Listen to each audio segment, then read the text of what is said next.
দীর্ঘদিনের লড়াইয়ের সঙ্গীরা মমতা সঙ্গ ত্যাগ করছেন।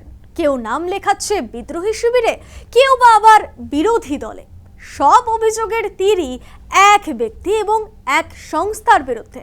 এতদিন তৃণমূলের সেকেন্ড ইন কমান্ড পদে থাকা অভিষেক এবং অভিষেকের হাত ধরে আসা আইপ্যাক, এত সব কিছুর পরেও অভিষেকের পাশেই দাঁড়ালেন মমতা বন্দ্যোপাধ্যায়। অভিষেক এবং আইপ্যাক ইস্যুতে টুকরো টুকরো তৃণমূল কংগ্রেস, একেবারে সঙ্গীহীন হয়ে পড়ছেন মমতা বন্দ্যোপাধ্যায়। অভিষেকের বিরুদ্ধে অভিযোগ তুলে মমতার সঙ্গ ছেড়েছেন ফেরাদ হাকিম, অরূপ বিশ্বাস, অরূপ রায়, কাকুলি ঘোষ দস্তিদার, সুদীপ বন্দ্যোপাধ্যায়, সুখেন্দু শেখর রায়ের মতো মমতার দীর্ঘদিনের সঙ্গীরা। বুধবার অভিষেকের বিরুদ্ধে ভয়ঙ্কর সব অভিযোগ তুলে মমতার সঙ্গ চাইলেন মদন মিত্র, অনুব্রত মণ্ডল। অভিষেকের জন্য নির্বাচনে এরকম ভরাডুবি হয়েছে অভিযোগ উঠছে দলের ভেতর থেকেই।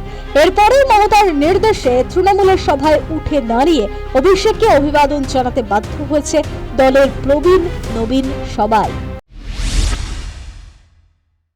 সবাই মিলে স্ট্যান্ডিং অভিশন, এবং অনেককে বলা হয়েছিল কি হলো স্ট্যান্ডিং অভিশনে তুমি এক হাত তুলে দু হাত তোলো, বাইরে দাঁড়াচ্ছিল এবং অনেক বয়স্ক লোক দাঁড়াতে পারছিল।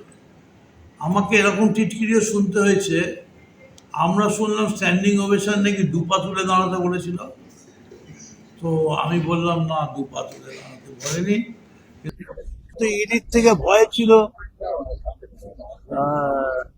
এবি বেশি। ইডি ধরলে তবু কথা বলে জিজ্ঞেস করবে, ওখানে এবি কখন কোথায় তাড়িয়ে দেবে, কি করে দেবে ভগবান জানে।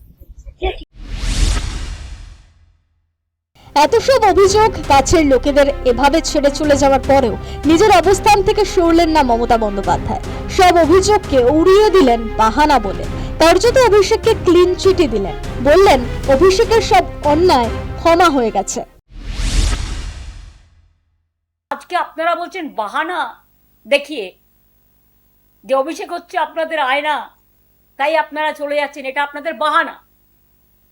অভিষেকের সব অন্যায় ক্ষমা হয়ে গেছে যদি আপনাদের চোখে কোনো অন্যায়ও করে থাকে। যে সে আজকে লড়ে যাচ্ছে বাঘের মতো, এরাই লড়বে, তার কারণ এরা 50 বছর আগামী দিন রাজনীতি করবে। মমতার এই অভিষেক প্রীতি পুত্র স্নেহে অন্ধ ধৃতরাষ্ট্রের পুত্র প্রীতিরই সমান।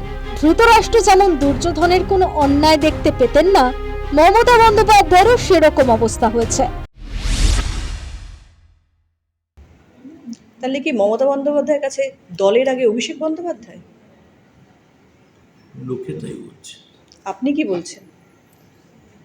দেখো, কথায় বলে যা রটে কিছু বটে।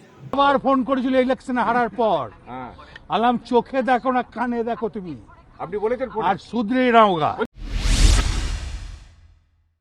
কুরুক্ষেত্র যুদ্ধে কৌরব পক্ষের বিনাশ হয়েছিল। অন্ধ ধৃতরাষ্ট্রের স্নেহে কি তৃণমূল রাজনৈতিকভাবে বিনাশের পথে? উঠছে প্রশ্ন।